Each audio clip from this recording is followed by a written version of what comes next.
States of America and to the republic for which it stands, one nation, under God, indivisible, with liberty and justice for all.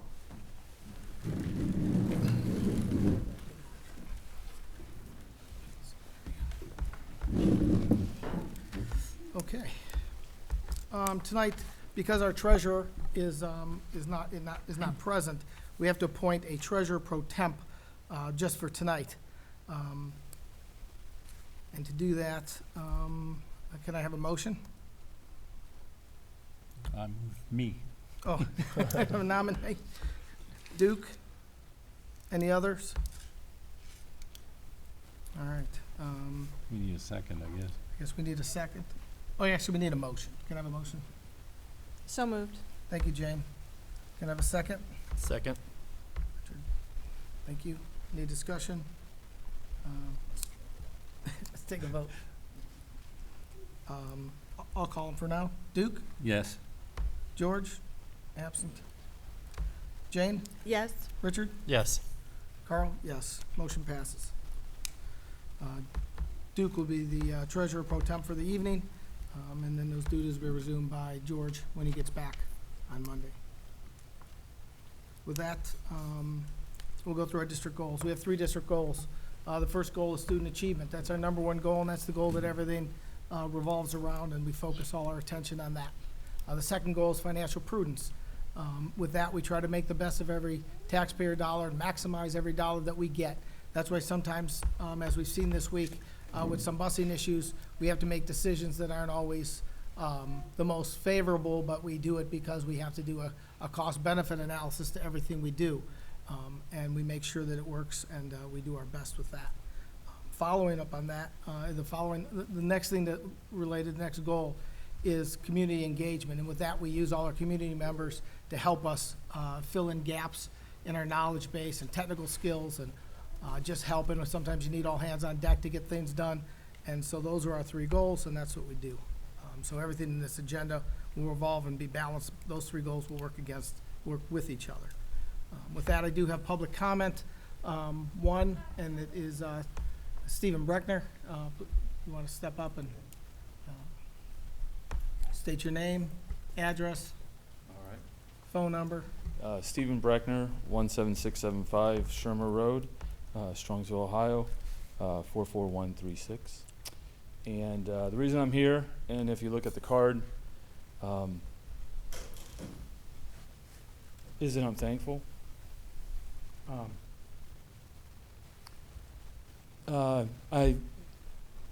I stand here not as the business manager for this segment, although I will be having you buy something for me later on. I'm standing here because I'm a very grateful member of the Strongsville City Schools community, and a very thankful member of this administrative team, and very grateful for the kindness and the generosity that I've been shown. On June 30th at 11:30, our house caught fire and didn't burn to the ground, but it's a total loss. From that next day, when literally all I owned was a sleeveless t-shirt and a pair of khaki pants,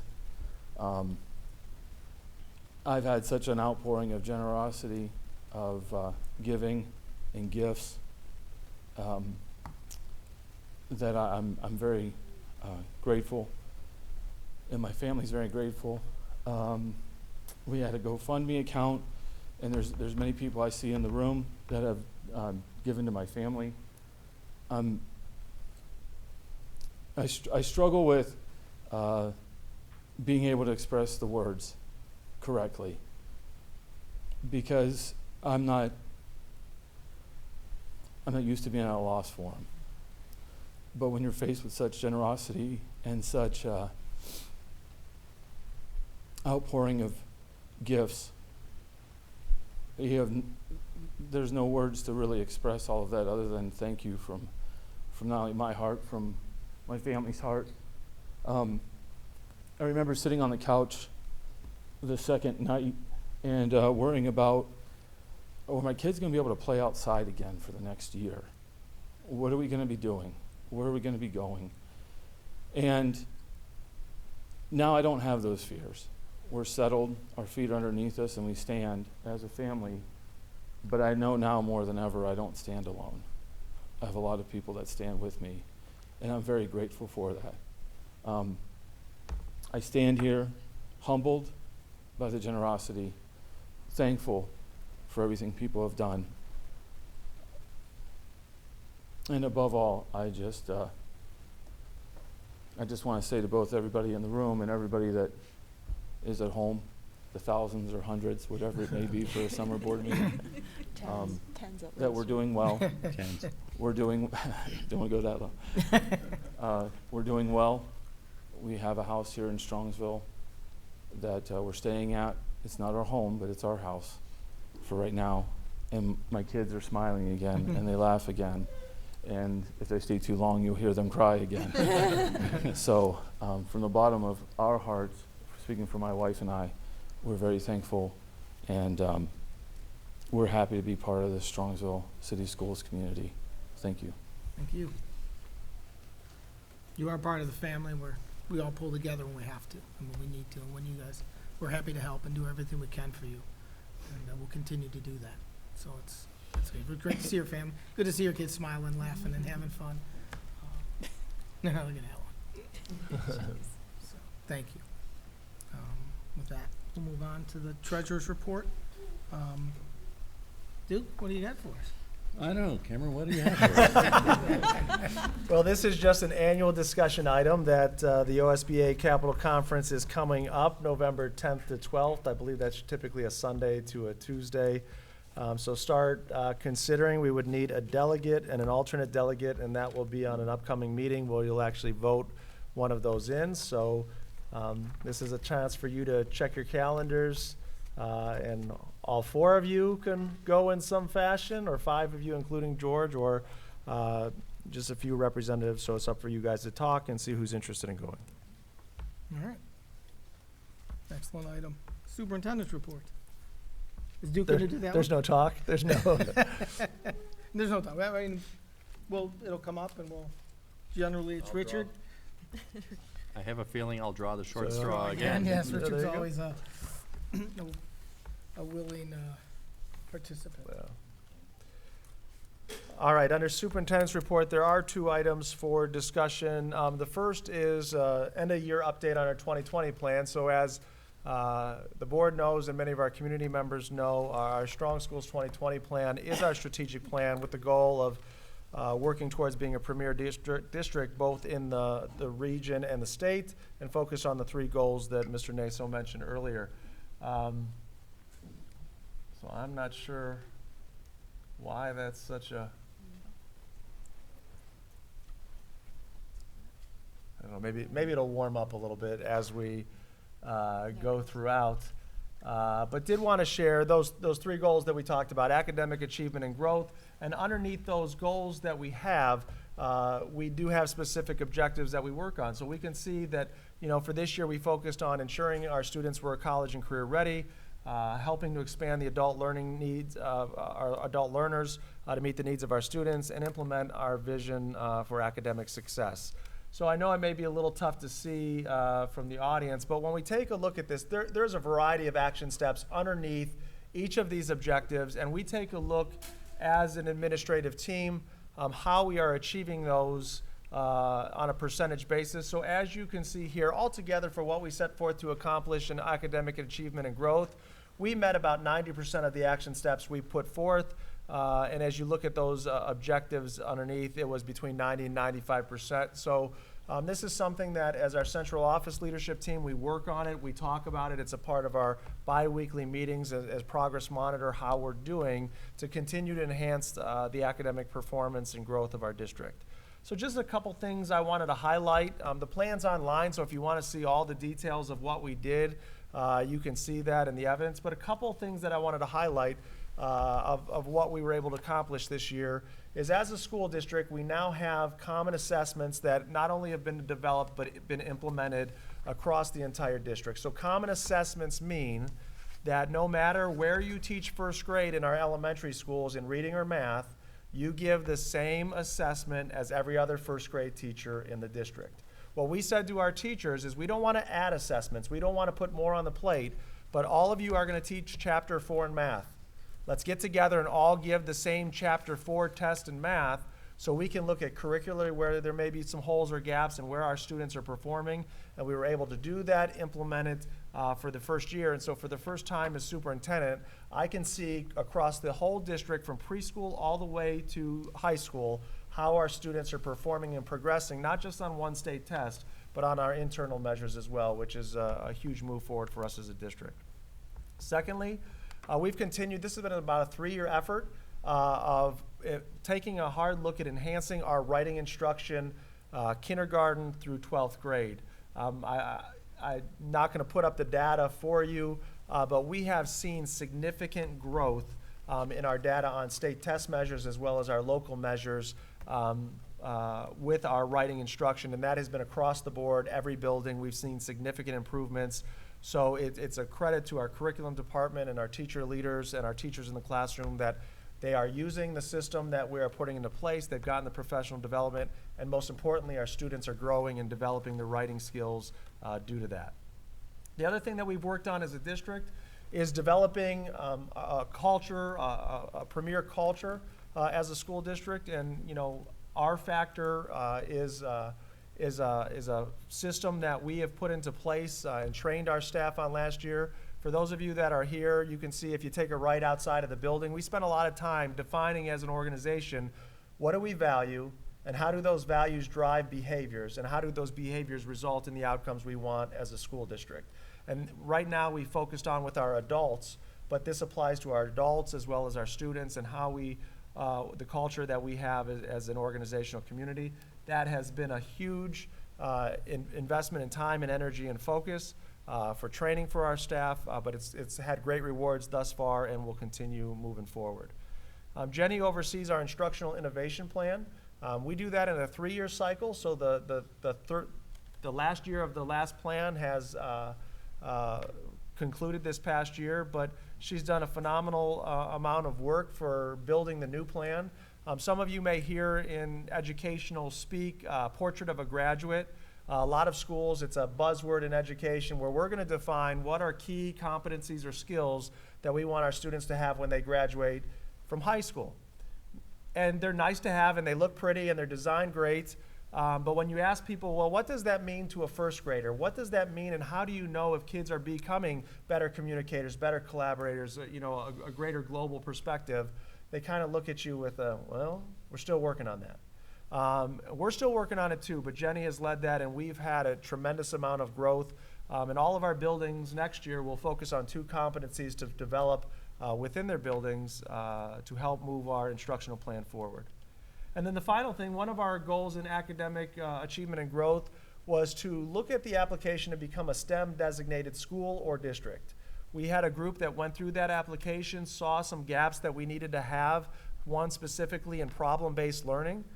So we started that process. We had a training for 25 to 30 or so teachers to be trained. It's an extensive training for problem-based learning.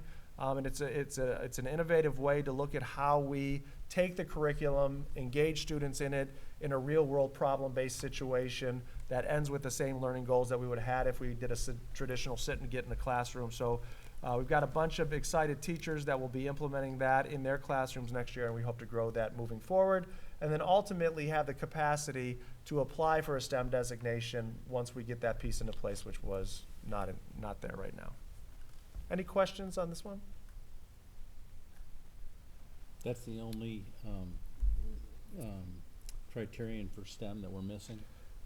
In terms of when the committee looked at it, that was, there's 2 areas, but this was the biggest gap, was the problem-based learning. The other is clear connections with community businesses to help support your STEM initiative. So Vicki, before she left for Berea, was starting to work on that, but that's another area that for this year needs to be a focus moving forward. But a lot of the other areas we felt comfortable with, or the committee felt comfortable with where we were at.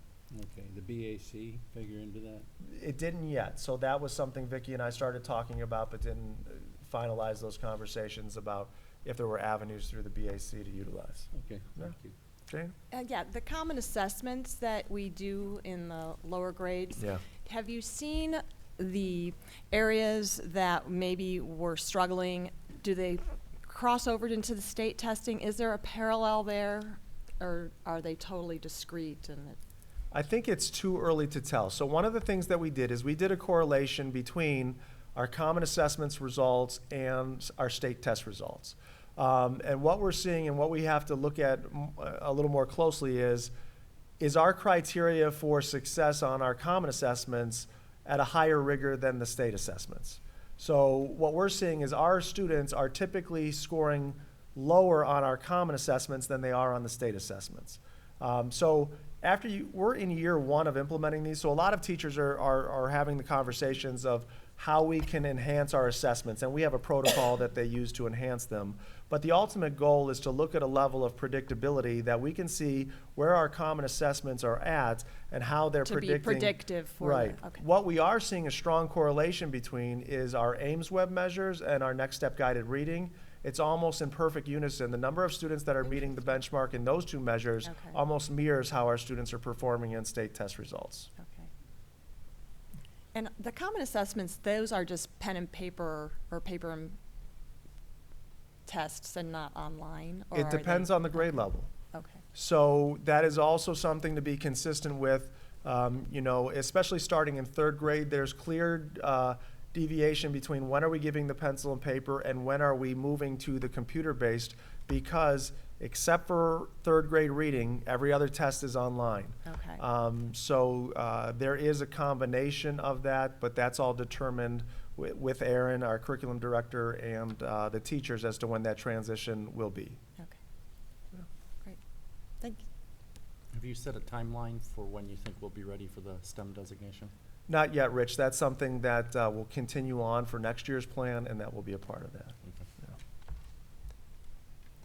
So financial prudence, same idea, overarching goal, 3 objectives that we're focused on: organizational structures that support efficiency and effectiveness, sound financial management procedures, and comprehensive capital improvement, maintenance, and safety plan. So as we look at this, again, we scored around 90%. A lot of the action steps for this were around 95% to 93%. So overall, we saw a lot of success in the areas that were predominantly overseen by Steve and George in their work. A couple highlights that I wanted to share.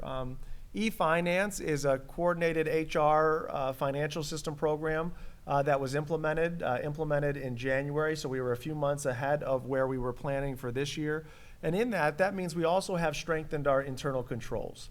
We have added layers of redundancy in our financial approvals. The financial approvals went from paper and signatures to computerized approval system, as well as George has revamped our internal controls in regards to a variety of areas, one of those being the approval process. So that's been a lot of heavy lifting there, and we've made significant advancements. We always had strong internal controls, but we've enhanced them and made them even better. Steve is seeing more financial pieces than he did in the past. Aaron is seeing more financial. So we have layers of approval before a curriculum item comes to after it goes to the teacher, it goes to the principal. Then it goes to Aaron as curriculum director to make sure that she's comfortable with it. Then it comes to me as superintendent to say I'm okay with it, and then it goes to the treasurer to get the final approval, and the process restarts when we get the actual item in to inventory it. The other thing that we talked about last board meeting is that Steve has done a tremendous amount of research for enhancing video and GPS on our buses. The board approved video last meeting. He's finalizing. There's different systems with GPS that we talked about, so he's finalizing that, but we hope that will be coming here shortly, and that will be an enhancement. I know not a lot of people get excited about records retention, but it is a huge issue for an organization our size, and we've updated all of our records retention procedures. We went through and not only disposed and went through the process to dispose of those items through the Historical Society to give us more space for storage, but now we have boxes labeled so we know in this year these can be disposed of. And this year's focus moving forward will be looking at digitizing our records as an action step. So exciting for us, maybe not so much for Exciting others. for me. Good. Physical inventory, we did a a hard asset physical inventory of everything in the entire district. We streamlined that in a new software system. We have a process now to go through the buildings with barcodes and scanners and be able to document where things are, where things move to. So, you know, I would say that area was if we take a look at internal controls and inventory, that was an area of needed improvement. And we're in a great spot with where we're at with inventory and tracking all of the assets that meet the threshold to be inventoried in our district. For the utilization of bond funds, folks may remember in 2012, we passed an $81 million bond issue. And because of the financial oversight and the fiscal prudence of the board and the facilities group and the bond committee and our business managers and Steve in his role the last few years, we have just spent have allocated the last of the $81 million for the tennis court project. But again, we were able to expend that dollars on repaving parking lots, putting new HVAC and putting secure vestibules in, expanding the scope of the projects that we originally had. So I hope that our community is as proud as I am of the work that we've done together to allocate that $81 million far and above and beyond where it was originally intended to go, just to those projects. I mean, finally, you know, some things are about doing research and realizing that it's not going to work moving forward. So Steve had the joy of doing a lot of legwork to say, Cameron, this is not going to work for our district moving forward, but that's a part of our learning of answering questions. So one of the things we wanted to research was, is it a cost benefit to the district for us to oversee van transportation? So for an example, we contract out services to a company to provide transportation using vans to students that may be homeless. By law, if we have students that are identified as homeless, wherever their last point of residency was, we are responsible for transportation. So we have students that are identified as homeless that may live in North Royalton, that may live in Cleveland, that may live in Twinsburg, and we are responsible to transport them to Strongsville City Schools. And we do that by van transportation. We also have students with disabilities that, because of their disabilities, may need, you know, to be alone in a vehicle, that may need a temperature-controlled environment, that we provide that. So Steve did a lot of research and looked at, is what we're paying for this contracted service, what is the difference between what we're currently paying and what it would be if we purchased the vans and had the employees and did it ourselves? We are financially better off staying with the contracted service that we're currently using, and so that we're going to continue to move forward with that. Steve also researched, you know, could we offer a summer lunch program in the district? And we found out that we didn't qualify for a summer lunch program, so we cannot move forward with that. And then finally, one of our action steps was to look at a district recycling program. I don't know if you've seen in the paper recently, but there's a lot of articles about companies going away from recycling because people aren't separating and cleaning and the cost efficiency of it. And Steve looked at what it would be to get recycling containers on property, the higher associated monthly rates for those.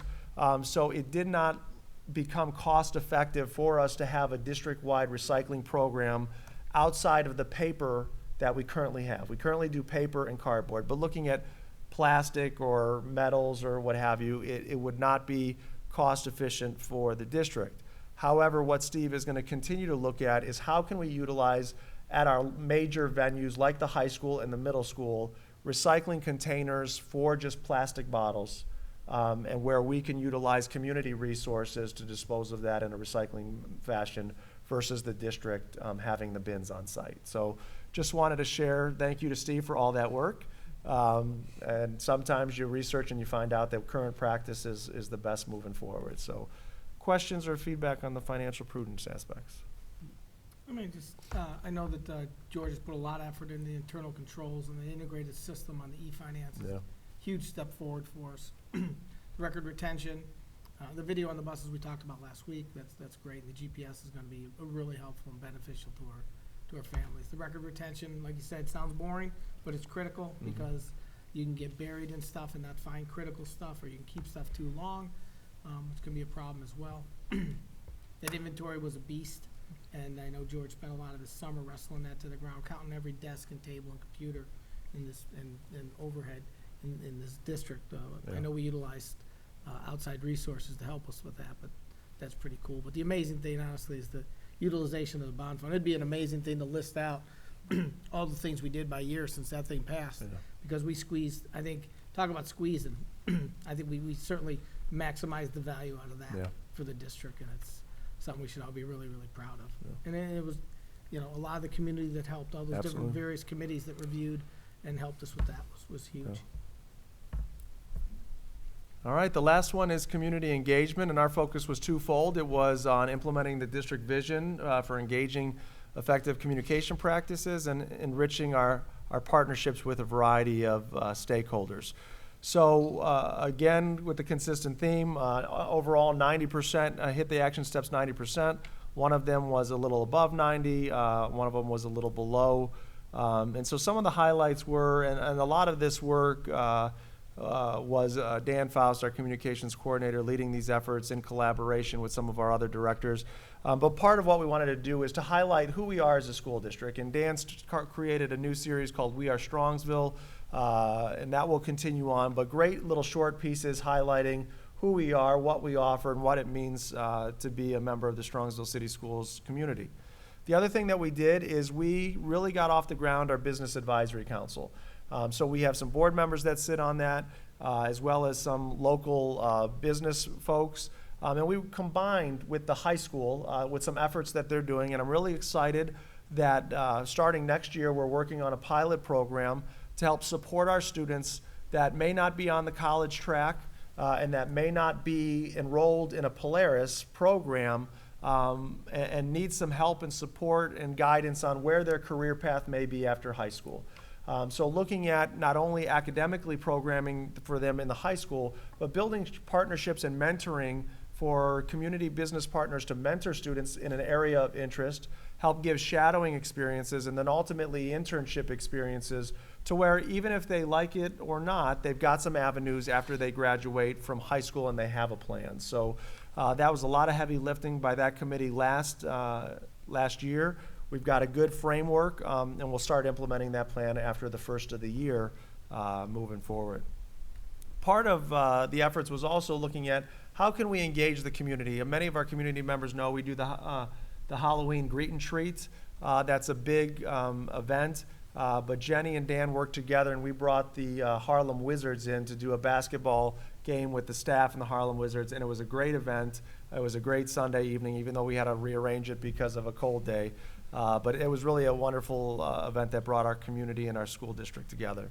The other thing that we did is we had literacy nights at every single building in the elementary, middle school, and high school. Our literacy coaches, in conjunction with our curriculum department, put those on. I was able to attend a couple of the elementary ones, and it was a packed house. And they're going to be working on those again. So again, not just involving our parents and come to a night and hear information, but truly engaging them and how can you help support your child as a young reader at home or writing skills. So those were very successful. The other thing Dan did is we expanded our elementary and middle school sports nights beyond just football. For the past few years, we've had, each of the football games we've highlighted in elementary school, and we've had a lot of student involvement, whether they be leading the band, announcer, or a captain. But we did that in every sports season. So in winter sports, we had a middle school and elementary night.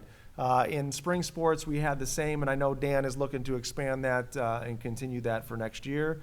And then finally, Dan created a group of parent ambassadors to kind of have a close network of folks that get a little more into the details of what we do as a school district to help provide feedback and also share with them so they can share with their networks as to the work that's going on in the district. So those were some of the highlights from community engagement this year. My personal favorite was 60 seconds with the superintendent. Yeah, it's been a lot of episodes. Thank you, Duke. Any other questions or feedback?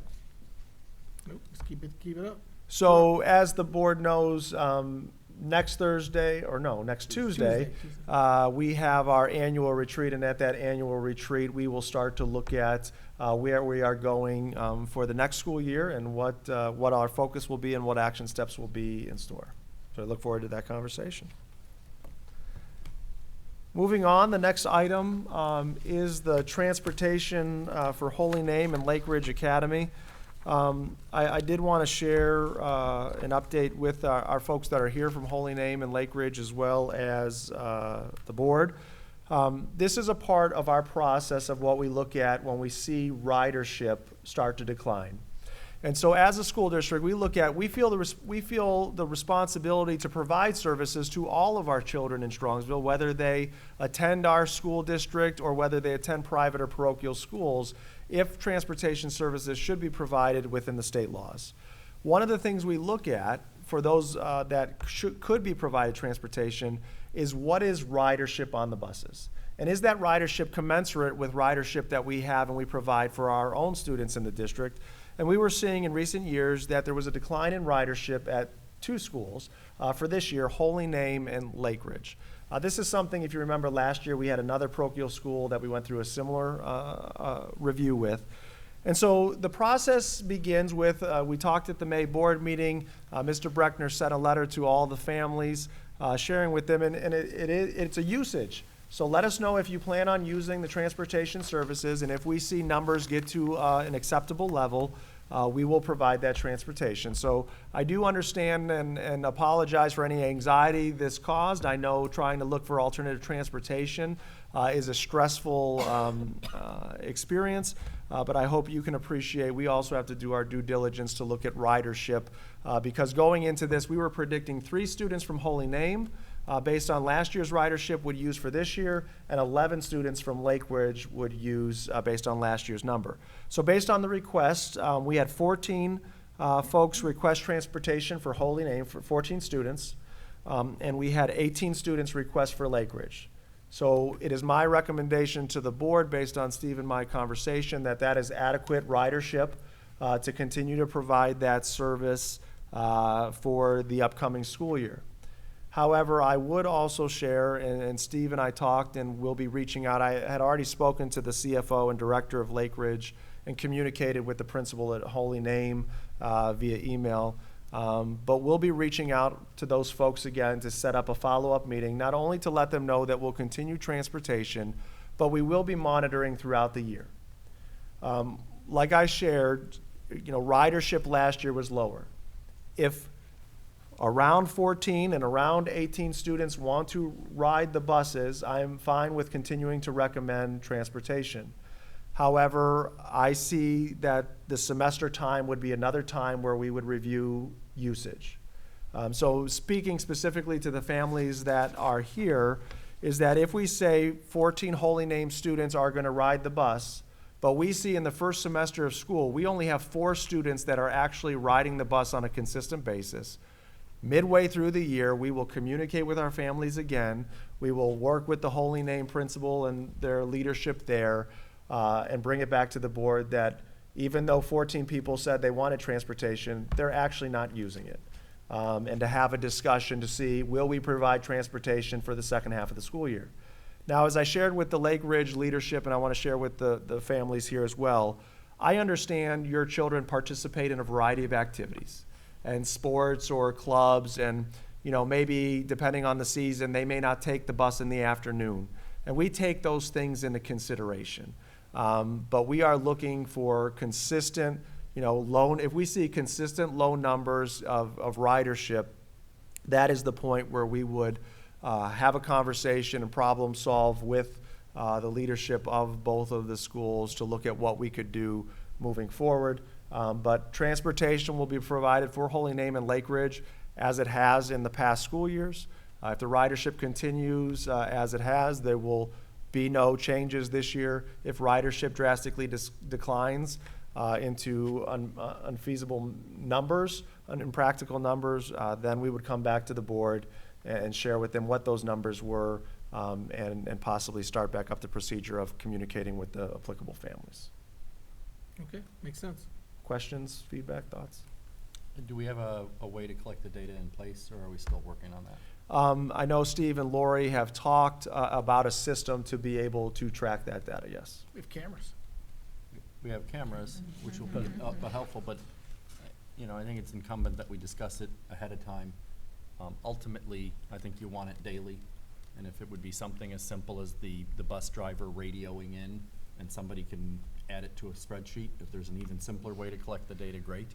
But I don't want to, I hope it just is used well and we don't have any issues, but you can foresee coming back, and if we do have to say, you know, the ridership isn't there, you want complete and accurate data, so there's not a lot of back and forth. The data will take care of itself. I mean, speaking for myself, providing that as a service to the families is reasonable, and I don't see that anybody would have an issue with that.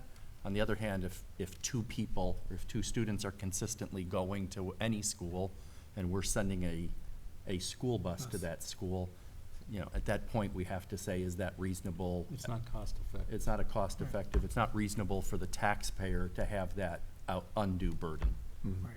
so. Yep. So hope it all works. Okay, any other feedback? All right. We will communicate tomorrow with the principal at Holy Name and the director and CFO at Lake Ridge to make them aware. Moving on in the report, next up is Steve Breckner, Operations Manager with the Business Services Report for the month. Steve? Good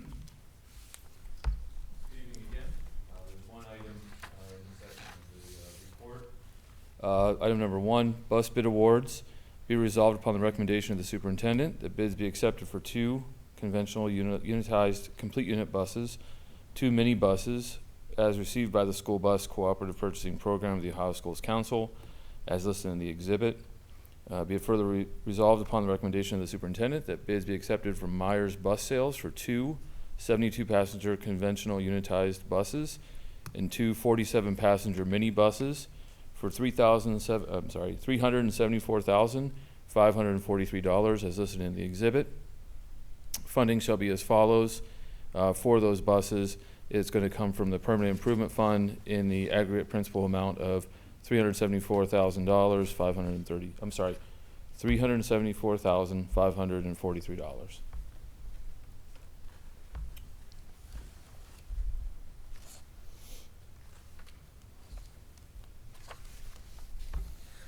Can I have a motion? So moved. Thank you, Jane. Can I have a second? Second. Thank you, Duke. Any discussion? Steve, help my memory, this isn't through the state cooperative, we're just buying them, we just went and did bids and bought them direct? We go through OSC, so Okay. it does. So Myers, as you see in the exhibit, other bus companies will submit. And then what happens from there is the transportation director, Lori Sinek, and the assistant, Erica Tressler, and then the head mechanic, Steve Vachon, go through and they start to say, okay, what do we need? And sometimes there are options. For example, a certain steel, wheel well versus, a plastic one versus a steel one. And I rely on their judgment to really build these buses from the ground up so that they will not only service the kids very well, but also have a longevity to them so that we can utilize them for as long as possible. So it is part of the cooperative that we get it through. And then from there, we send out and say, okay, this is the bus that we want, this is the build we want, what's the price you can give? And that's where the exhibit comes into play. And we have, and through, is it still School Dude, or the name of that program? Do we still have, do we have a preventative maintenance program to make sure to maximize the life of these buses? Correct, and As our well as- mechanics do, I can't say enough about the mechanics, how well they do to stay on top of the preventative maintenance. And they make these buses go as long as possible. Where we're, of course, what we see is sometimes buses need to go out of circulation a lot of times just because of corrosion that happens because of our winters. So that's the reason why we have to get rid. What we don't want to do is completely shut the tap off, because then we just hurt ourselves years down the road when we need to purchase new buses and have to purchase a lot at a clip. So that's why you're seeing a decrease, because we're purchasing larger buses now. If you remember when Yep. 3 years ago we started purchasing larger buses, so we can transport more kids with fewer buses. And also the fact of the matter is that we had a bus fleet that was servicing a larger number of students than we currently have. So you're seeing that factor in as well. Did you eliminate 4 buses from the system with this? I believe we eliminated 6. 6, you took out 6, replaced it with 4? 6 did, yeah, Okay. 6 did not, and I'm not gonna say they didn't pass the state, because we didn't even present them, because our mechanics are so well versed in what the state's gonna accept and what they won't even put those up anymore. So those will be going on a bid process, an auction process, and we'll get as much money as possible for those to put back into the general fund. Okay. I think it's just important to make sure we don't hang on to them as extras or anything like that? 'Cause No, we don't. you we're just not end gonna up throwing money stockpile into them. those things. Those are just sinkholes. Correct. So, okay, And, good. and from talking to Chuck and, sorry, that's my bad. Steve and Lori, we're already planning how many won't pass next year, how many buses do we have to purchase. So this is ongoing, and they do a great job of keeping up on the fleet to give me the correct information so that we can move forward. How does this align with our planned bus replacement schedule? So next year, are we still anticipating 4, or we're gonna have to jump, or it's just?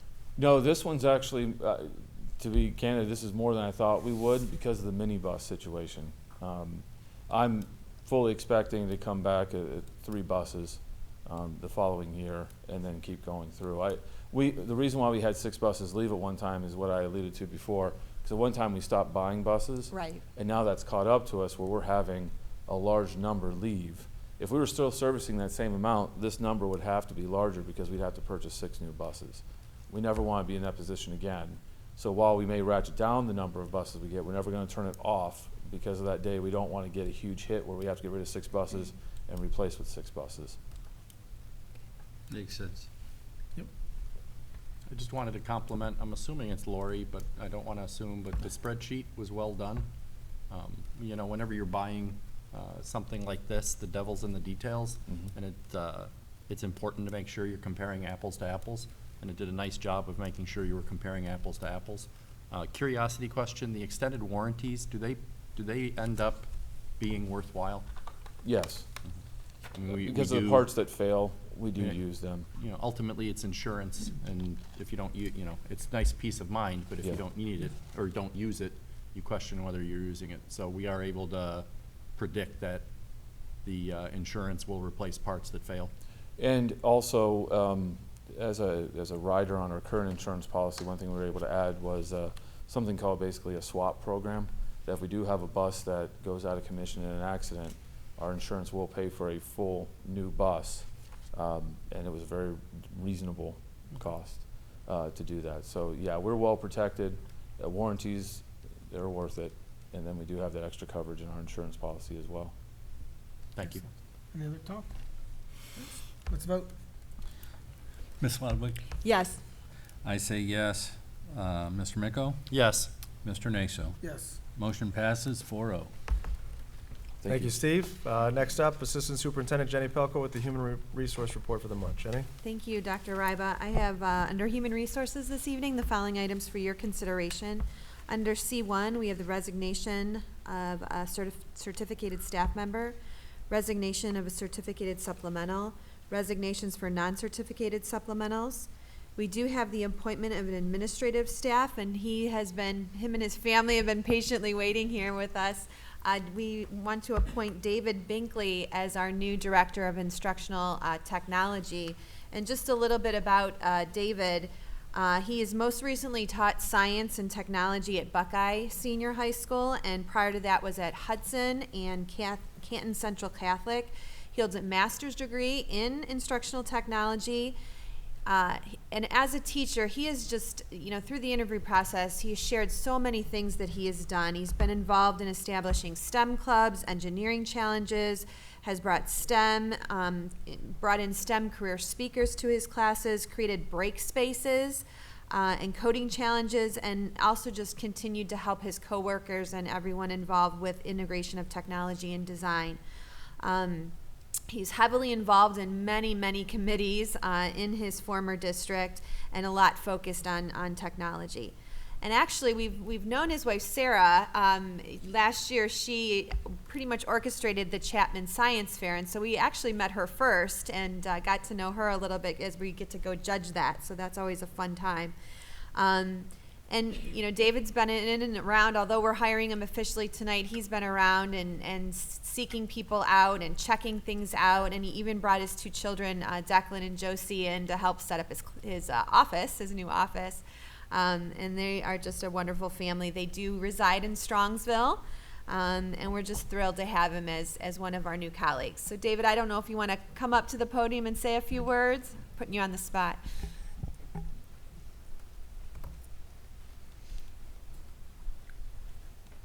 I actually wrote something down just in case you told me to come up. So I just want to say that I'm happy to join Strongsville City Schools. I've been a lifetime techie. as far as I can remember. But for the last dozen years, I have been using instructional technology in my classrooms and on the sports fields as a coach. Last 5 years, I have actually raised that status up a little bit through my master's in instructional technology and instructional technology leadership. So with that, I've added the role of tech coach and professional development leader. So with that, I'm excited to bring my experience here to the Strongsville City Schools. I'm happy to be a part of and to lead the technology team here. And I'm really excited to be in the community where I live, where my kids go to school. So thank you for this opportunity. Welcome.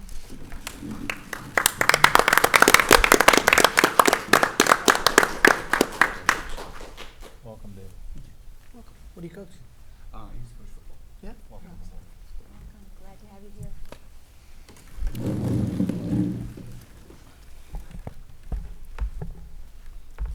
Continuing on, we have the appointments of certificated staff. I actually do need to make 2 changes, Mr. Ney, so I apologize.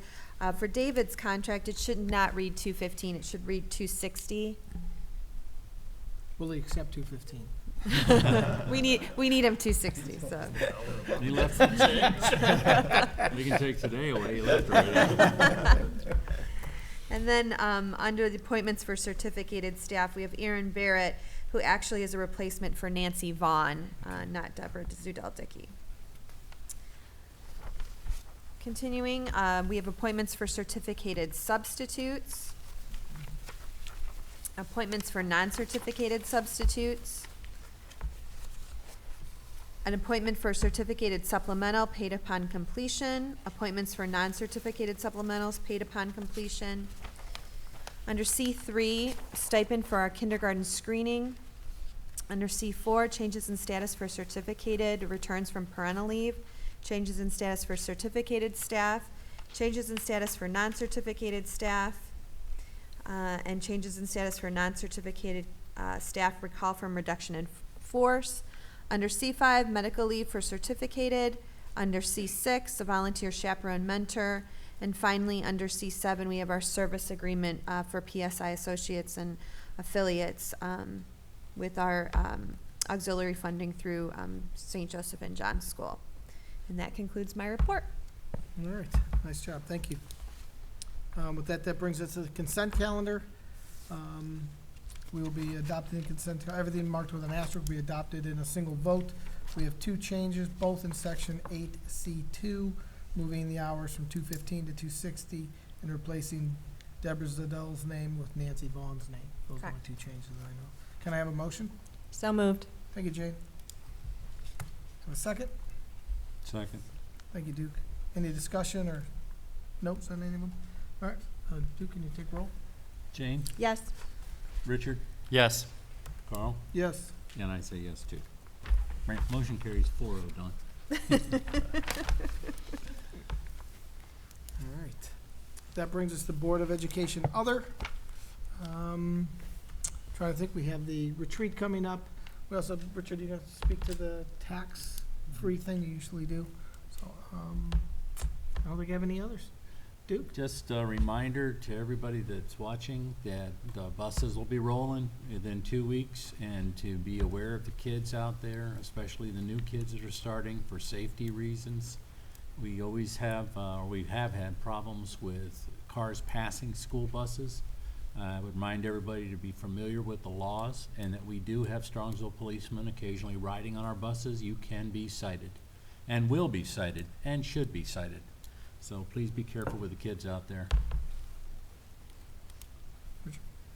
So I just want to remind all the parents out there that starting at midnight, Friday, August 2nd, and ending on Sunday, August 4th at 11:59 p.m.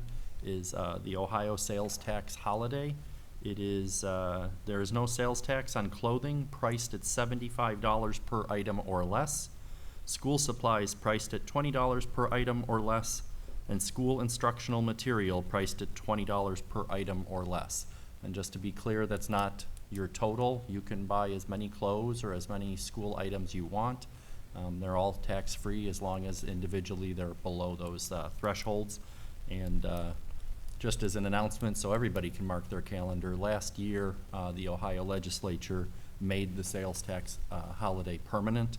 So it occurs starts on the first Friday of every August of every year until they decide not to do it again. So if you need to buy those school supplies, you can save on your taxes.